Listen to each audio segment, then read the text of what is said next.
Planet Fitness has everything you need, anytime the motivation hits. So you can give everything you've got. With most clubs open 24 hours, you've got access to our best-in-class equipment to tackle early morning reps, late night miles, and every workout in between. Join the club today and save $28 or more when you join for just $1 down, $15 a month. Cancel anytime. Deal ends February 27th. You ready? Planet Fitness. We're all strong on this planet. See club for details. Welcome to the HCI family of podcasts. We're your source for personal, professional, and organizational growth and development. We share our own original research, explore industry trends, and interview executives and thought leaders from across the globe. Join us for practitioner-oriented content around all things leadership, HR, talent management, organizational development, and change management. Maximize your personal and organizational potential with the HCI family of podcasts. Ravi Rajani, welcome to the conversation today. Thank you for having me, my friend. Thank you for having me. It is a real pleasure to be with you. You're joining us from the London area. I'm south of Salt Lake City in Utah. And today we're going to be talking about relationship currency, the 5 communication habits for limitless influence and business success. I love the topic. It's all about relationships, right? Business is all about relationships. Trying to influence others is all about relationships. Trying to drive change and have impact, it's all about relationships. And so talking through today with you about communication and influence and how we can go about doing that more effectively, I think will just be a really fun, fascinating conversation. As we get started, I wanted to share Ravi's bio with everybody. Ravi Rajani is an international keynote speaker, communication expert, and LinkedIn learning instructor with over 65,000 people having taken his courses on conscious and charismatic communication. Recognized as one of the world's leading thought leaders on storytelling and communication, Ravi's worked with mission-driven leaders, teams, and organizations such as Oracle, NetSuite, T-Mobile, and Sherwin-Williams. Over the years, he has helped companies and people like this become masterful communicators, telling compelling stories, listen with intention, and build meaningful relationships that amplify revenue growth and cultivate a culture of trust. Off stage or camera, Ravi lives just outside of London with his wife, his son, his daughter, and furry little West Highland Terrier. And the relationship currency 5 communication habits for limitless influence and business success was released in November of 2025. And so you should be sure to check that out. All right, Ravi, anything else you would like to highlight by way of your background, personal context before we dive on in? Well, what context can I give you that will help you get the best out of this episode and also give the listeners the best possible episode? Yeah, well, one thing I always like to ask any author is why this book, why now? There's lots of leadership books out there. There's lots of business success books out there, self-help books. There's lots of, being successful in business and communication books out there. So what was it about this topic? What was it about your take on this and this book that really drove you to do it at this point in time? Because, writing a book is a real labor of love. It's a lot of time and effort and agony oftentimes. And you're wringing your hands over all the content that is like your little baby. You have 2 kids, like how much you care for this. And the written word is much like that. Like you put so much time and effort into just articulating and getting the stories out. And then you have to cut some and you have to it's hard. It's really hard, arduous work. So really, yeah, what was it about this that brought this book forward at this time? I'm with you on that being hard work. I can't tell you how many drafts that I actually completed. Don't quote me, but it's probably around 10. Around 10 drafts. And the main thing was trimming the fat. The main thing was discarding ideas that aren't relevant. And the main thing was ensuring that people actually pick up a book they finish. Which leads to, I'd say, one of the biggest problems we have today, which is instant gratification. And what that breeds is our desire for instant gratification, in my eyes, is that breeds reactive behavior. Now, for me, the best definition of reactive behavior is that by the spiritual wisdom of Kabbalah, which is paraphrasing here, but any action which is grounded in fear, lack, or scarcity. So What that leads to is us in the business world engaging in short term behavior that kills long term reputation. And personally, for me, I see that everywhere. Whether you log onto social media, whether you are in a meeting, or whether you're in a conversation with a prospect, a colleague, or a customer. So for me, that really is the problem this book solves, teaching people how to communicate in a way that builds trust and actually fosters a meaningful two-way relationship. And the byproduct of that being helping somebody receive more of what they desire, and in return, you receiving more of what you desire, but not in the path or timing that you actually expect. Yeah, I love that. It is so relationships are 100% built on trust. That takes intentionality, that takes time, that takes genuine, right, effort, and you can't rush it. And so short-term orientation and just always thinking about transactional kind of interactions with other people, that's not going to get you there. And that's so much of I think what's wrong with how we interact with each other oftentimes, whether it's online, whether it's in person.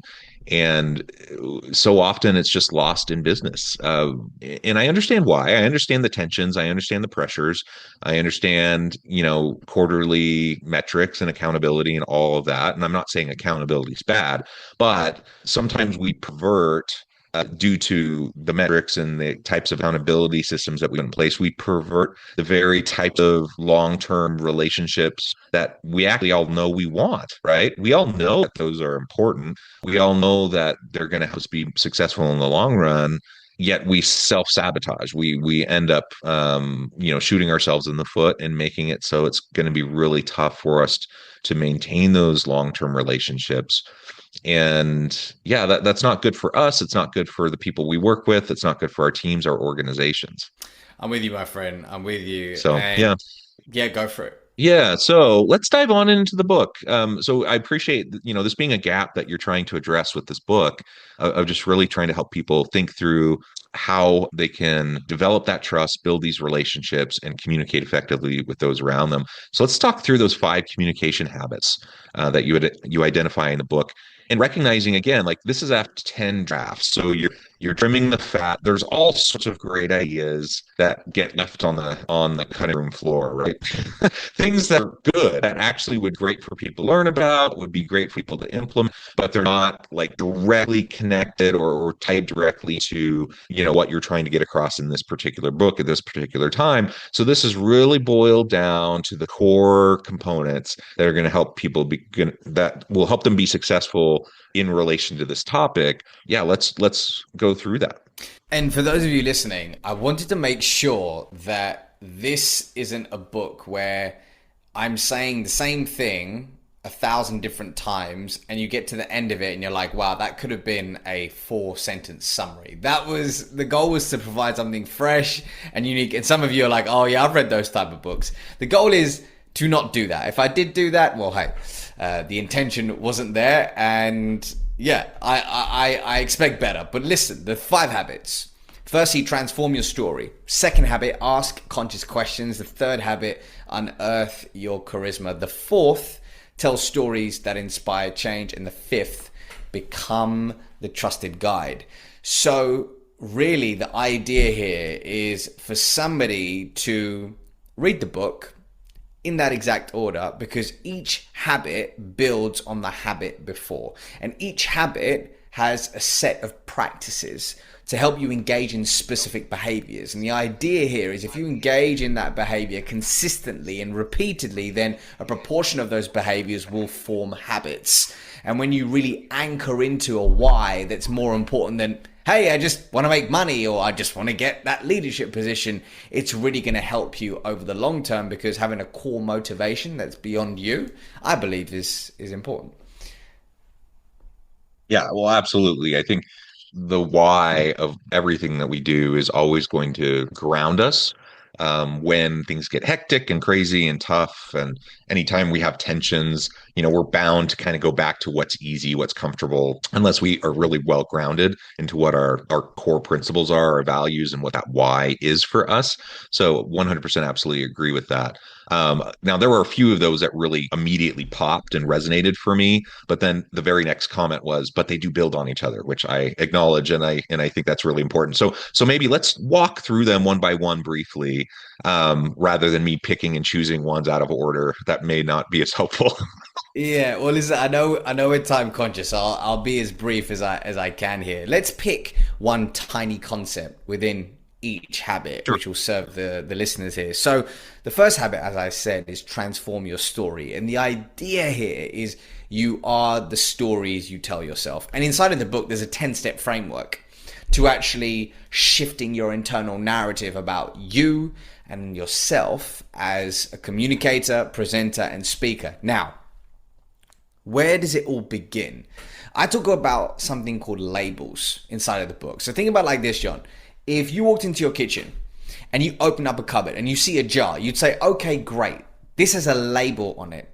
It tells me exactly what it is. On the back, it has the ingredients, etc., etc. This is good because we want the identity of that product to be fixed. We don't want to confuse jam for, I don't know, hot sauce or whatever it is. You want to make sure you know what it is. But when we apply the same logic to human beings, things get dicey because it can leave us playing small. It can leave us engaging in behaviors to protect that label and actually shrink who we are. So some people will say, I am an introvert. I am an extrovert. I am a bad presenter. I am confident. And you may say, okay, isn't that's good, isn't it? Well, yes and no. And I go through a story in the book about an individual who labeled themselves as confident in a workshop I was delivering. But here's the problem. When they were faced with something new, when they were faced with a new learning or teaching which may help them, they didn't want to embody it. Because their definition of confidence was, I always need to make sure I look like someone who has everything together in front of my teammates. So what did they do? They shied away. So the interesting thing I like to think about is how can we shift the label to something which actually serves us and something which allows us to expand our being and identity because we are multifaceted human beings. Let's go through an example. Instead of me saying I'm an author, I can say I am someone who writes books. Instead of me saying I am an entrepreneur, I'm someone who runs a business. Once we start doing that, it's interesting. Our internal world begins to shift because we're communicating with it in a different way. And the idea here is the inner work makes the dream work. Once you start here and start looking then at the stories that you tell yourself, you're then opening yourself up to communicate effectively to the external world, which leads nicely into habit number 2. Yeah, and I'll just comment briefly. That's just so important. I really love that that's how you start. We get so limited oftentimes by the stories, and oftentimes it starts by the stories that others are telling us, right? We grow up with all of these labels that are often imposed by us for good and bad, well-meaning oftentimes by loved ones, parents, family, school, teachers, whatever, society as a whole. We have all these different things that are impacting us and putting labels on us. And then we become adults and we get into college, we our early career, and we carry a lot of those labels with us, or we adopt new labels. And now a lot of them are self-imposed labels. And yeah, they just often become so limiting, especially if we don't see the nuance within, like the introvert extrovert thing. Like, okay, that's great. You can think of yourself as one or the other, but obviously it depends on circumstances, and it's a spectrum, and like blah blah blah. So Yeah. all of these different things, like it just becomes, we're human animals. And so like we like to put things into buckets. That makes it easier for us to kind of make sense of a really messy, complex world. And that applies to how we make sense of other people. We tend to put other people in buckets. We also tend to put ourselves in buckets. That's not necessarily a bad thing, like as a starting point, because that's kind of human nature. That's like what we do. But we need to recognize that's what we do. So then we can go further, right? So then we can actually dig deeper and recognize that's a starting point. That's not where we need to end, because it's not healthy for me to put other people labels on other people and put them into buckets, right? It's a starting point for me to then probe deeper and get to know them and actually understand who they are as individuals. It's really important for me to do the deep internal work so I can understand myself enough and shed myself of labels that aren't serving me well, and actually grow into my capacity, grow into my potential. We've all been there, right? We've all been limited by our self-beliefs and limited by our own labels that we've either adopted from others and then carried forward, or that we've established for ourselves and then continue to perpetuate over time. And it can become so incredibly freeing once we take control over those stories that we tell ourselves. And yeah, it's just so freeing. I love it. I subscribe to that. I subscribe to that. And on that point of looking at the person opposite you and being able to go deeper with them, the way I see it is the depth of your questions dictates the depth of your relationships. And really it begins with asking yourself the difficult questions, which is what habit one's about. But when you move to habit two, we're talking about asking conscious questions to others. Now, what I'm talking about here is asking questions that are grounded in positive intentionality. And often what can prevent that is internal noise, conversation domination, somebody taking up 50, no, not even 50, let's say like 90% of a conversation with their own narrative, with what's going on with them, their hidden agendas, or whatever it could be. So loads of things which can prevent us from asking conscious questions. But there are a few practices which I talk about which can help somebody ask a conscious question. So let's walk through one right now.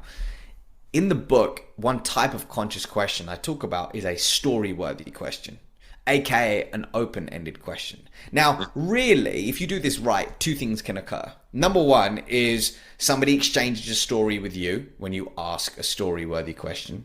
Brilliant. Or the real North Star is hearing the following. Welcome to your Peloton Pilates era.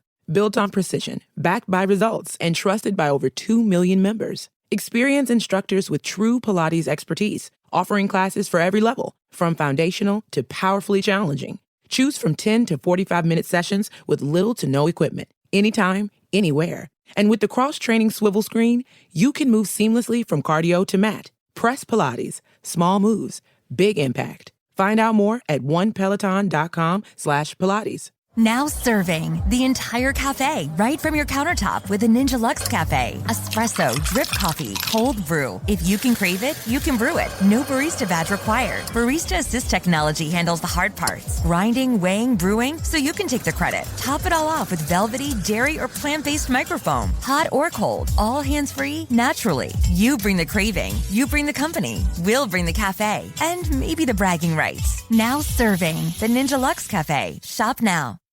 Switch to TurboTax and file your own taxes for free in the app, because free shouldn't cost $15.99.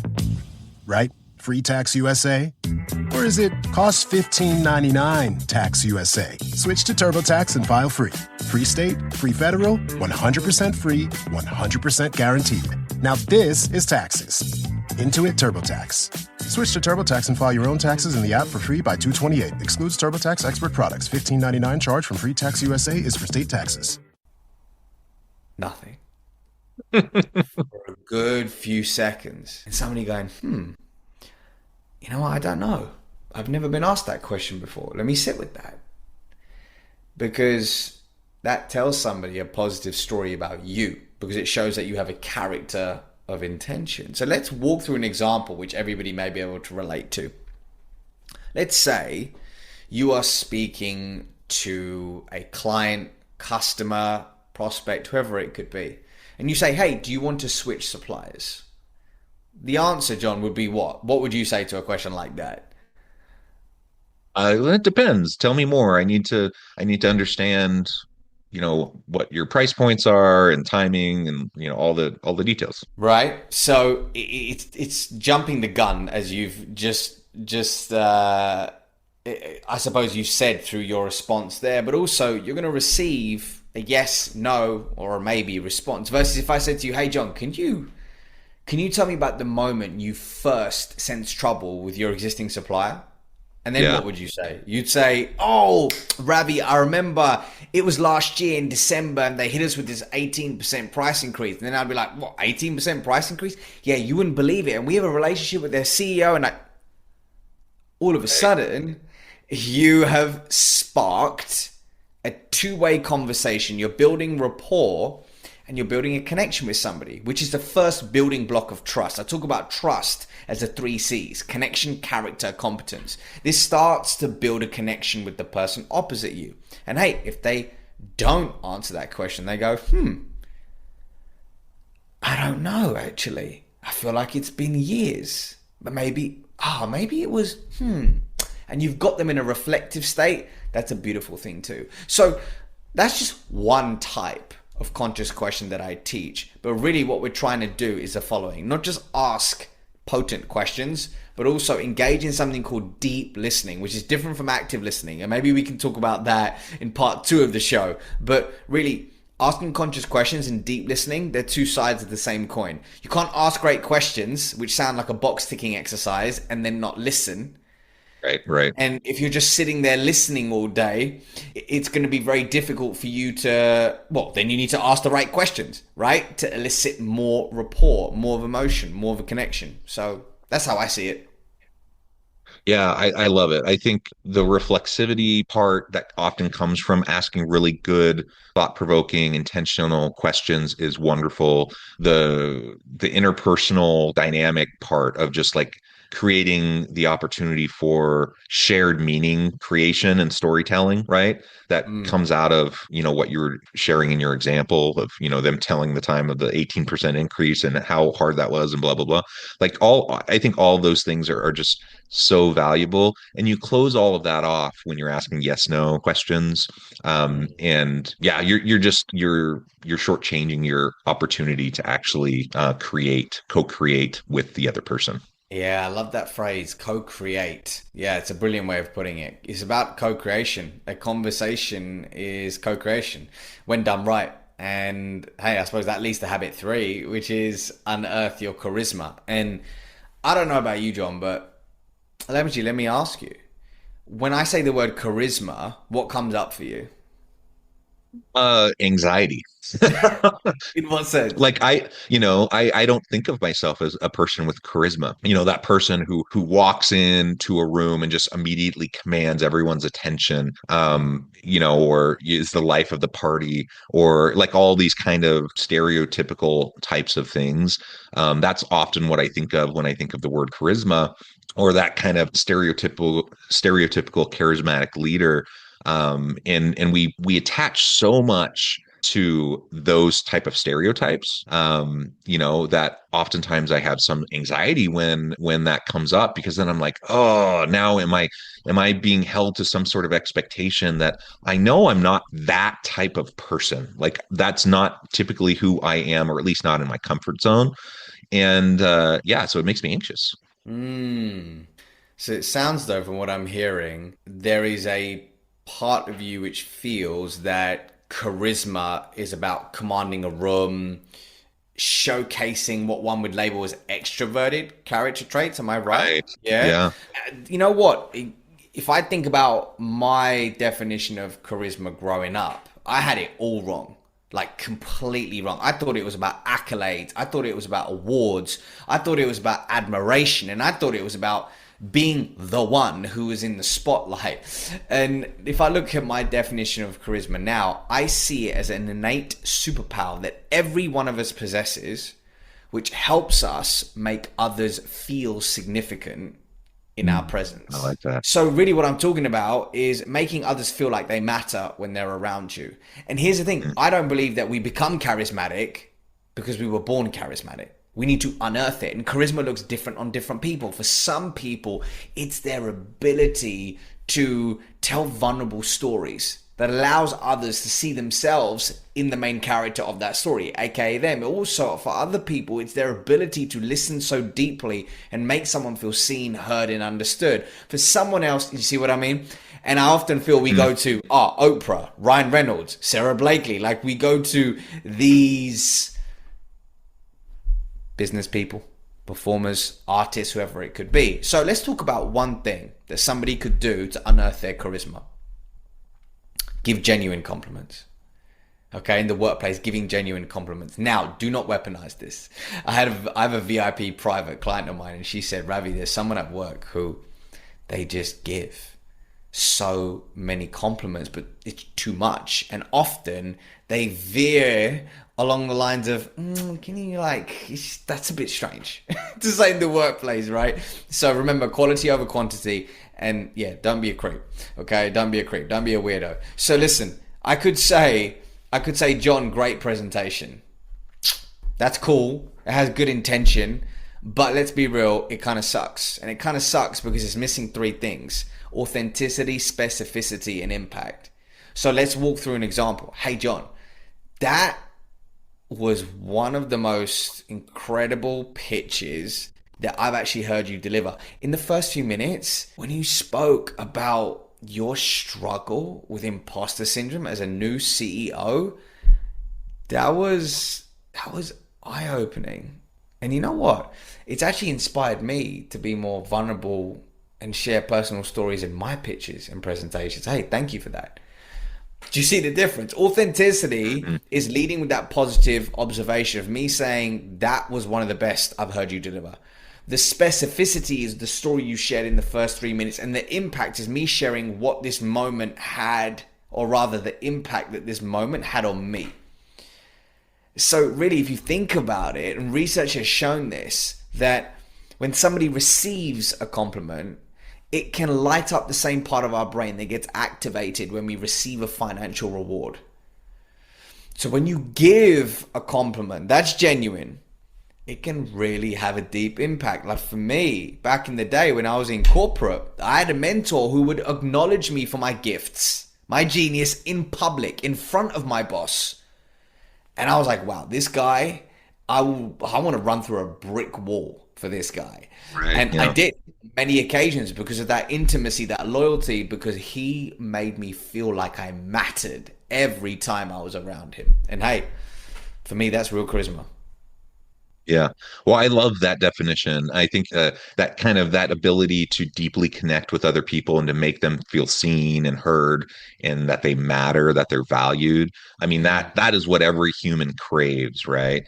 And I agree that my kind of general, that the one that gives me anxiety, that definition of charisma is a very shallow kind of way of thinking about charisma. And it's also not like, oftentimes people that may have, at least on the surface, that kind of charisma, when I have direct interactions with them, it is shallow and I don't feel it in a genuine way. And I don't feel any sort of genuine connection, and it comes off as fake, and it doesn't have any meaningful impact on me, right? And so to your point, like everyone has their own unique way. And if I was to try, like I know how to go through the motions of like certain, actions to kind of mimic, some of those types of things, but it's not genuine to me. And everyone can tell. Like it's just people can tell, but I can in other ways that are genuine and unique to me, create opportunities to impact those around me in deep ways, that they feel seen and heard, and they know that they matter to me, and that I'm going to try to help and support them. And that's really at the core of it. And that's what really matters. Well, Ravi, I know we've only scratched the surface and we haven't even gotten through all 5 of the principles, but I also note the time. I know it's getting late. I know you have some important family matters to get to with your evening. So I do want to start to wrap things up so that you can get on with your evening. But before we start to wrap things up, I wanted to give you a chance to share with the audience how they can connect with you, how they can learn more about your work, your team, where they can find your book, and then give us a final word for today. I will do. I will say this very quickly. I just said bath time. And those listeners must be thinking, that's weird. I'm in bath time with my kids, right? Bath time with my kids. I don't call my evening routine bath time. But yes, so if you feel called to learn more about relationship currency and the 5 habits, the best place you can buy a book is Amazon, Barnes & Noble, or anywhere you really buy books. But if you are somebody who's an auditory learner, I would say download the book on Audible. I narrated it. It took me 12 hours in the studio across 3 days, but we got it done, and I'm really proud of that. So you can also get it on Audible. And if you feel compelled to do so, follow me on LinkedIn. It's where I hang out every single day and where I connect with and build a lot of relationships. I love it. Ravi, thank you so much. It's been an incredible conversation. We've only scratched the surface. I think there's about 10 more hours worth of conversation we could easily have. But that'll be it for today. We'll let you go off and spend time with your family and have a wonderful evening. I encourage the audience to reach out, to get connected, find out more about what Ravi can do for you. Check out the book. And as always, I hope everyone can stay healthy and safe, that you can find meaning and purpose at work each and every day. And I hope you all have a great week.